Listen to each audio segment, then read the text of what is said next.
नमस्कार दोस्तों, आयुर्वेदिक एस्ट्रो में आपका हार्दिक स्वागत है। आज हम कर्क राशि और कर्क लग्न की एक कुंडली के ऊपर विवेचना करने जा रहे हैं, जिसमें राशि भी एक ही जगह बैठी हुई है और लगन भी एक ही जगह पे है। अर्थात बोलने का मतलब है कि कर्क राशि में ही चंद्रमा है और कर्क लगन में ही चंद्रमा है। नंबर 1 हम लगन से चलते हैं, तो इसमें कर्क राशि में चंद्रमा जो है वो 27 अंश 9 कला के ऊपर विराजमान है और शनि भी यहाँ पे बकरी होके 8 अंश के ऊपर विराजमान है, जो पुष्य नक्षत्र में है। तो जब एक ही मतलब लगन में ही राशि भी विराजमान होती है, लगन भी एक ही होता है और राशि भी एक ही होती है, तो वह व्यक्ति बहुत ही भाग्यवान होता है। अर्थात उसका भाग्य और लगन जब एक हो जाता, राशि और लगन जब एक हो जाता है तो व्यक्ति बहुत भाग्यवान हो जाता है। भाग्यवान का मतलब ये है कि उसके साथ सृष्टि जो है वो एक रूप होके चलती है। सृष्टि भाग्य सब एक रूप होके चलता है। माँ बाप का आशीर्वाद एक रूप होके मिलता है, देवताओं का आशीर्वाद एक रूप होके मिलता है, प्रकृति उसको अपनी गोद में ले करके सारा एक रूपता से उसके कार्य में कोई बाधा नहीं आती है तथा वो लाइफ में ग्रो करता है। और ये जो कर्क राशि में चंद्रमा है, कर्क राशि में चंद्रमा अपनी राशि में विराजमान है और वो ये बहुत उच्च का माना जाता है कर्क राशि में चंद्रमा। जैसे मैं अपने पिछले वीडियो में भी बता चुका हूँ कि जब कर्क राशि में चंद्रमा होता है तो व्यक्ति भाग्यवान होता है, उसकी मनोदशा बहुत अच्छी होती है और उसका माँ बाप का आशीर्वाद, उसका खास करके उसकी माँ का आशीर्वाद उसके ऊपर बहुत अच्छे से है। माँ का स्नेह भी बहुत प्यार से रहता है, स्नेह बहुत रहता है। और कर्क राशि में चंद्रमा जो उसका चेहरा है वो भी खिला हुआ होता है। मैंने अपने पिछले वीडियो में बताया था कि जैसे जैसे पूर्णमासी के पास चंद्रमा होगा, ये जिसकी मैं कुंडली देख रहा हूँ, इसका जन्म भी पूर्णमासी के आसपास ही हुआ है और ये बहुत ही भाग्यवान है। और इसका चेहरा भी जैसे जैसे पूर्णमासी आती है तो चेहरा जो है वो फुल मून की तरह हो जाता है और हमेशा भी इसका चेहरा जो है वो फुल मून की तरह ही रहता है। और ये मन से प्रसन्न रहेगा, लाइफ अच्छी रहेगी और मन में कोई बहुत ज़्यादा टेंशन नहीं आएगी। बहुत ज़्यादा टेंशन आएगी तो ये उसको निकाल देगा, मतलब बहुत ज़्यादा टेंशन नहीं रहेगी इसकी लाइफ में। ये है चंद्रमा का प्रभाव, इसमें ये है। और इसमें शनि जो है वो शनि इसकी नीच राशि में है। शनि इसका इतना अच्छा नहीं है, परंतु शनि का मैं आपको एक चीज़ और बताता हूँ, क्योंकि जो बृहस्पति है इस कुंडली में, इसकी 1 2 3 4 5 पाँचवीं दृष्टि इस चंद्रमा के ऊपर पड़ रही है। तो हम इसको एक चीज़ और बोल सकते हैं कि जब चंद्रमा के साथ गुरु बैठता है तब तो गुरु चांद्रिक योग होता है, परंतु दृष्टि पड़ने के कारण भी ये गुरु चांद्रिक योग है। और जब गुरु की दृष्टि चंद्रमा के ऊपर पड़ रही है और इस ग्रह के ऊपर शनि के ऊपर पड़ रही है, तो गुरु एक ऐसा विशाल ग्रह है जो बड़े बड़े नेगेटिव ग्रह को भी शांत करता है। तो शनि की जो नेगेटिविटी है वो इस गुरु की दृष्टि के कारण नष्ट हो रही है। तो शनि यहाँ बैठ करके, जिसको हम विष योग कहते हैं, विष योग को भी ये फलित नहीं होने देगा, तो चंद्रमा की ही अधिकता करेगा और गुरु चंद्रमा के साथ गुरु चांद्रिक योग का फल देगा। अब हम चलते हैं दूसरे घर के ऊपर। जो दूसरा घर जो होता है वो वाणी का और धन के आगमन का घर होता है। तो इस घर का मालिक जो है वो सूर्य है और सूर्य जो है वो छठे घर में विराजमान है, धनु लगन में। धनु लगन में विराजमान होने के कारण अब इसका वाणी का जो होगा, वाणी तो इसकी प्रभावशाली होगी और वाणी प्रभावशाली होगी, थोड़े प्रभाव से बोलेगा, थोड़ा एग्रेसिव होके बोलेगा, पर बोलेगा अच्छा। जो चीज़ बोलेगा वो साफ बोलेगा, गलत नहीं बोलेगा, मतलब जो चीज़ बोलेगा साफ बोलेगा। और इसको इनकम भी जैसे जैसे इसका दिन, जैसे सूरज उदय होगा तो इसकी इनकम आने शुरू हो जाएगी। ये जो जातक है, इस जातक को चाहिए कि अपनी आय जो है जैसे सूर्य हो तब धन रिसीव करे। सूर्य उदय से लेकर सूर्य शाम तक इसकी आय जो है वो आती रहेगी और इसकी आय पवित्र सोर्सों से आएगी। कोई कमीशन की आय नहीं आएगी, कोई कुछ नहीं आएगी। ये मेहनत करेगा तो उसी चीज़ की इसको आय ही प्राप्त होगी। बाकी ये सोचे कि मेरे को कमीशन की आय प्राप्त हो जाए, किसी चीज़ की आय प्राप्त हो जाए या सट्टा लग जाए, चोरी की, मतलब उसी, मैं सॉरी गलत बोल रहा हूँ, सट्टे की इनकम प्राप्त हो जाए, किसी और चीज़ की इनकम प्राप्त हो जाए, वो इसको नहीं मिलेगी और इसको मेहनत से ही इनकम आएगी और प्रशासनिक कार्यों से इनकम आएगी। एक चीज़ और बता देता हूँ, सूर्य जो है वो प्रशासन का वो है, अच्छे कार्यों का, लीगल कार्यों का, प्रशासन का स्रोत है। तो इस कारण से इसकी इनका आय जो होगी वो अच्छे कार्यों से ही होगी और इसकी वाणी प्रभावशाली होगी। ये थी हमारी दूसरे घर की विवेचना। अब तीसरे घर के ऊपर आते हैं। तो तीसरा घर जो है वो कन्या राशि, कन्या मतलब इसमें 6 नंबर जो है वो कन्या उसका विराजमान है। तो इस घर के मालिक भी उसके धनु लगन में छठे घर में विराजमान है। इस घर का मालिक भी छठे घर में सूर्य के साथ, पर सूर्य के साथ बुध आदित्य योग बना रहे हैं। तो पराक्रम तो ठीक है, पराक्रम अब इसकी दृष्टि 1 2 3 4 5 6 7 सातवीं दृष्टि बृहस्पति के होने के कारण इस घर पे इस बच्चे का पराक्रम भी अच्छा होगा, इस जातक का पराक्रम भी अच्छा होगा। मतलब अच्छे चीज़ के लिए, लोगों को ऐसे गलत तरीके से धमकाएगा नहीं, परंतु लोग इससे ऑटोमेटिकली इसके ज्ञान के कारण, इसके उसके कारण इसके पराक्रम के आगे झुकेंगे। तो ये कन्या राशि वैसे एक बुध आदित्य योग बना रहा है, जो यहाँ पे बुध आदित्य योग बना रहा है। इस घर का मालिक इसमें छठे घर में विराजमान है और इस घर की दृष्टि होने के कारण इसके भाई बहनों के साथ भी अच्छे रिलेशन रहेंगे, इसके बड़े भाई बहनों के साथ अच्छे रिलेशन रहेंगे, छोटे भाई बहनों के साथ भी अच्छे रिलेशन रहेंगे। मतलब जो भी इसका भाई बहनों के साथ रिलेशन होगा वो बहुत अच्छा होगा, बहुत प्योर होगा और मतलब इसके मन में कभी नेगेटिविटी नहीं आएगी और वो भी इससे बहुत प्रेम करेंगे। तो ये इस घर का जो बृहस्पति की दृष्टि है, बृहस्पति की दृष्टि बहुत पवित्र होने के कारण इस घर का जो प्रभाव है वो उच्च का प्रभाव है। अब हम आते हैं चौथे घर के ऊपर। चौथे घर का मालिक जो 7 नंबर लिखा हुआ है, सातवें घर का मालिक तुला राशि, सातवें घर में तुला राशि और तुला राशि में शुक्र अपने ही घर में विराजमान है। शुक्र अपने घर में विराजमान है और राहु भी इसमें विराजमान है। तो शुक्र यहाँ पे 24 डिग्री के में बैठा हुआ है, तो ये उच्च का शुक्र बैठा हुआ है, यहाँ पे उच्च का शुक्र बैठा हुआ है। तो इस जातक का घर बहुत ही उच्च, मतलब भवन जो होगा वो उच्च क्वालिटी का होगा, घर में साजो सामान बड़ी उच्च क्वालिटी का होगा और घर में भव्यता होगी, एक घर में भव्यता होगी और घर में भव्यता होगी और इसके माँ के साथ भी बहुत अच्छे रिलेशन रहेंगे। राहु भी बैठा है, परंतु राहु जो है वो शुक्र इसको कंट्रोल कर रहा है। तुला राशि में शुक्र उच्च होने के कारण जब गुरु के साथ कोई चीज़ बैठती है, जब गुरु के साथ कोई दैत्य ग्रह बैठ जाता है, तो एक ही मंडली के हैं, तो शुक्र जी भी हैं, वो दैत्यों के गुरु हैं। तो जब गुरु के साथ कोई दूसरा ग्रह राहु बैठ जाता है तो उसका कोई हित नहीं करेगा, ये भी अपना उच्च का ही फल देगा।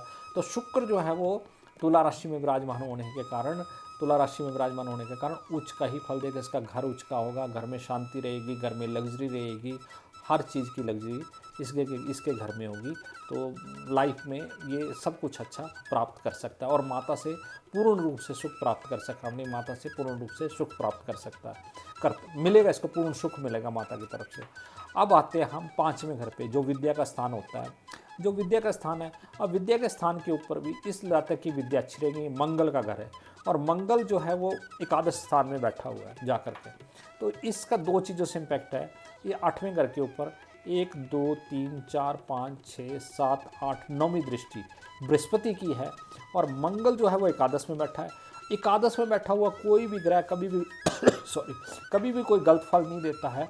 एकादश में इस घर का मालिक एकादश में जाके बैठ गया है और इस घर के ऊपर बृहस्पति की दृष्टि है। जब बृहस्पति की दृष्टि है और मित्र के घर के ऊपर, ये इसका मित्र का घर है, मित्र के घर के ऊपर जब गुरु अपनी पवित्र दृष्टि डालता है तो हम वो अमृत बरसाता है। तो अमृत बरसाने का मतलब है इस जातक की जो एजुकेशन है वो अच्छी होगी, इसके बच्चे अच्छे होंगे, इसकी बच्चों की पढ़ाई अच्छी होगी और यहाँ से बच्चे भी देखे जाते हैं, मतलब इस घर से बच्चे भी देखे जाते हैं, विद्या भी देखी जाती है और बच्चों की पढ़ाई भी देखी जाती है। तो इसकी अपनी पढ़ाई तो अच्छी ही होगी एजुकेशन, परंतु इसके बच्चों की पढ़ाई भी अच्छी होगी और बुढ़ापे में इसके बच्चे जो हैं वो इसके साथ बहुत अच्छा रिलेशन रखेंगे, इसके बच्चों का रिलेशन भी इसके साथ अच्छा रहेगा।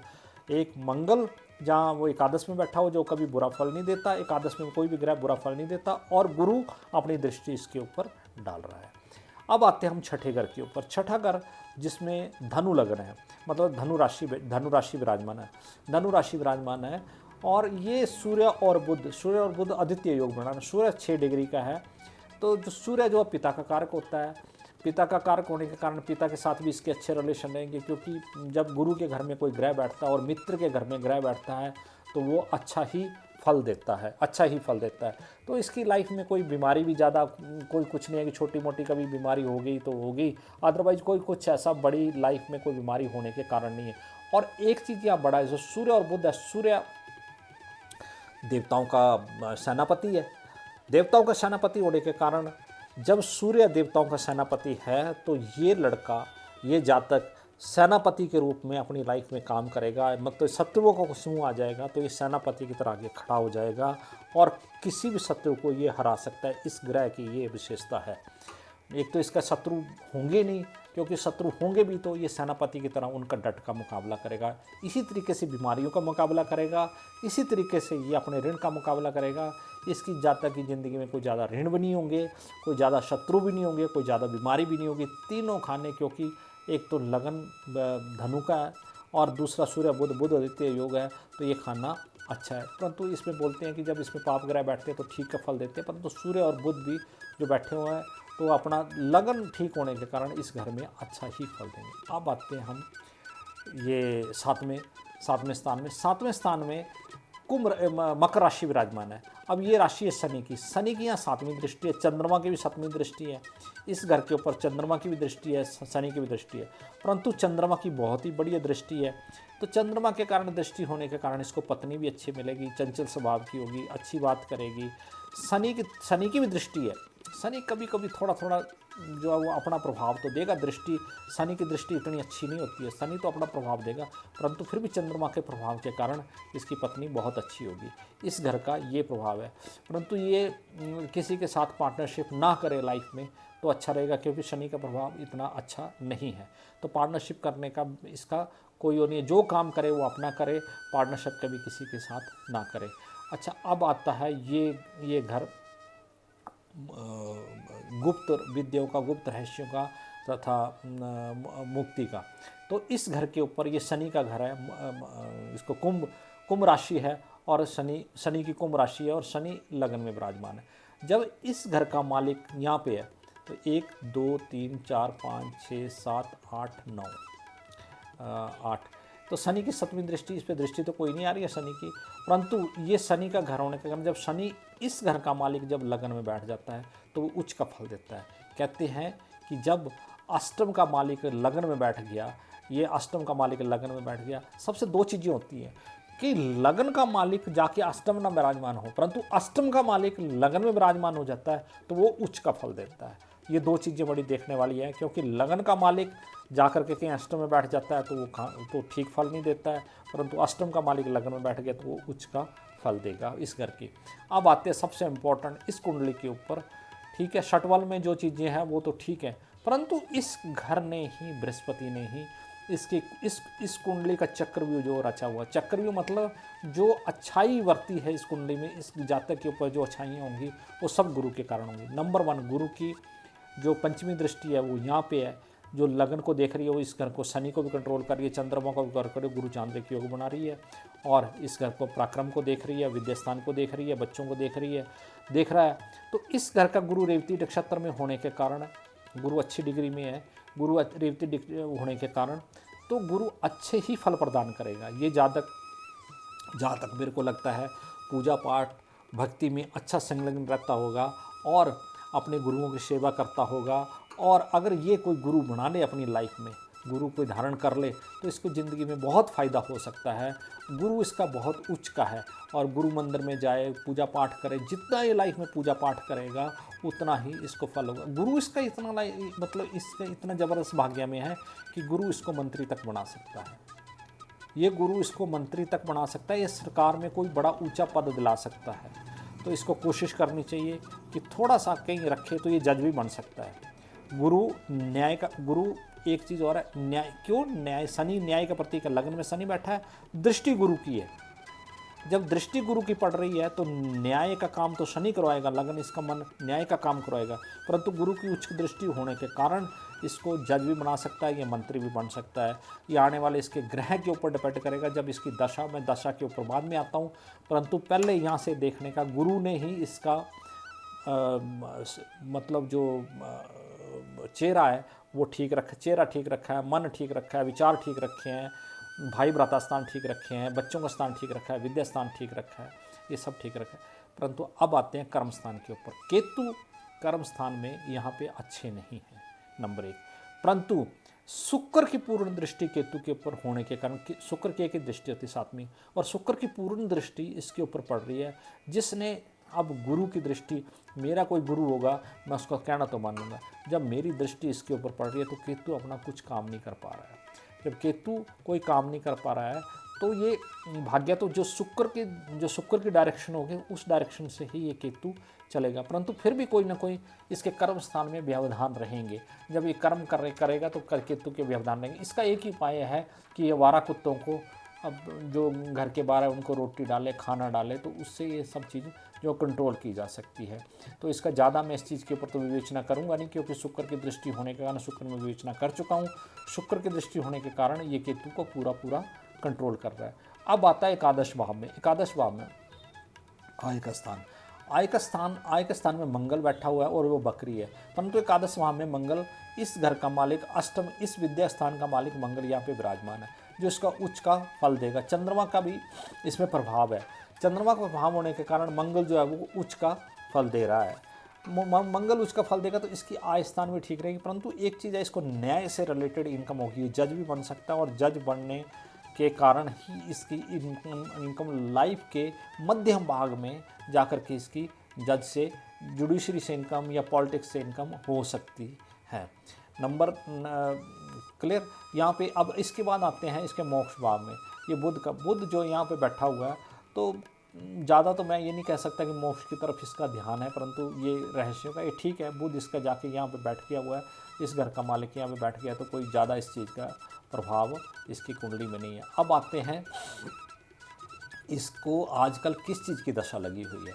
इसको आजकल महादशा जो है वो मंगल की चल रही है। महादशा इसकी मंगल की जो शुरू हुई है वो हुई है, मंगल की महादशा इसकी जो स्टार्ट हुई है,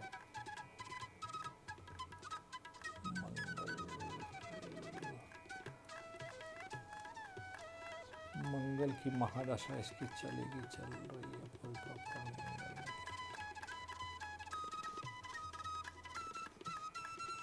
हाँ, मंगल की महादशा इसकी जो स्टार्ट हुई है 3/8/2022 से स्टार्ट हुई है।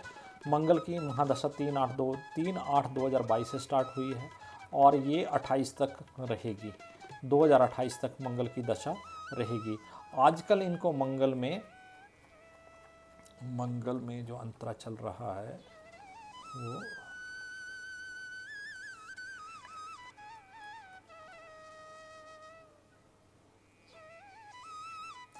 मंगल में अभी चल रहा है अंतरा 8/2/24, ये मंगल में 2/24 3/4 24 24 24 4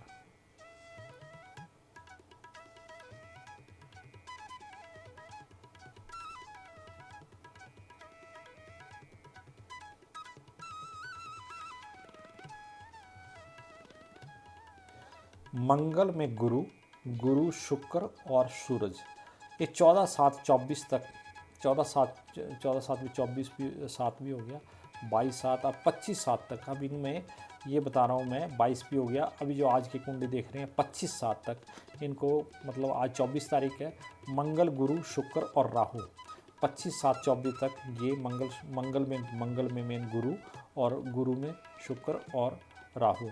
जब इसमें मंगल में राहु का अंतर आएगा, गुरु के बाद राहु का अंतर आएगा, थोड़ा सा इनको नवंबर में संभल के रहना पड़ेगा। ये थोड़ा सा इनको अपनी फैमिली के बारे में थोड़ा ख्याल रखना पड़ेगा और थोड़ा सा संभल के रहना पड़ेगा। ये इस कुंडली की विवेचना है। कुंडली बहुत अच्छी है। इस कुंडली का मेन ये है कि इसकी लाइफ में, इनकी लाइफ भी अच्छी रहेगी, इनकी वाणी भी अच्छी रहेगी, ये सबसे प्यार से बात करेंगे, चेहरा भी इनका चांद की तरह चमकेगा। हाँ, एक सबसे इम्पॉर्टेंट चीज़ रहेगी, ये जब खाना बनाएंगे तो बहुत स्वादिष्ट खाना बनाएंगे। 4 लोगों के बीच में बैठेंगे तो बहुत अच्छा बैठेंगे। हाँ, एक चीज़ और है, अगर ये पूर्णमासी के दिन व्रत कर सकते हैं तो चंद्रमा इनको और भी फ़ायदा देगा, गुरु भी और फ़ायदा देगा, चंद्रमा भी और फ़ायदा देगा, और मंगल तो ऑटोमेटिकली, जब गुरु और चंद्रमा से आप पूर्णमासी का व्रत करोगे तो मंगल ऑटोमेटिकली उच्च हो जाएगा, तो आपका आय स्थान में बहुत बढ़ोतरी होगी। तो आपके पॉलिटिक्स में जाने के चांसेस और क्या कहते हैं जज बनने के चांसेस जो हैं वो बढ़ जाते हैं। तो यही इस कुंडली की विवेचना है। मैं आपका धन्यवाद करता हूं कि आपने इतनी देर मुझे सुना, और अगर मेरा ये वीडियो आपको अच्छा लगा होगा तो आप इस वीडियो को ज़रूर सब्सक्राइब करें, लाइक करें और लोगों से शेयर करें। धन्यवाद। जय माता दी।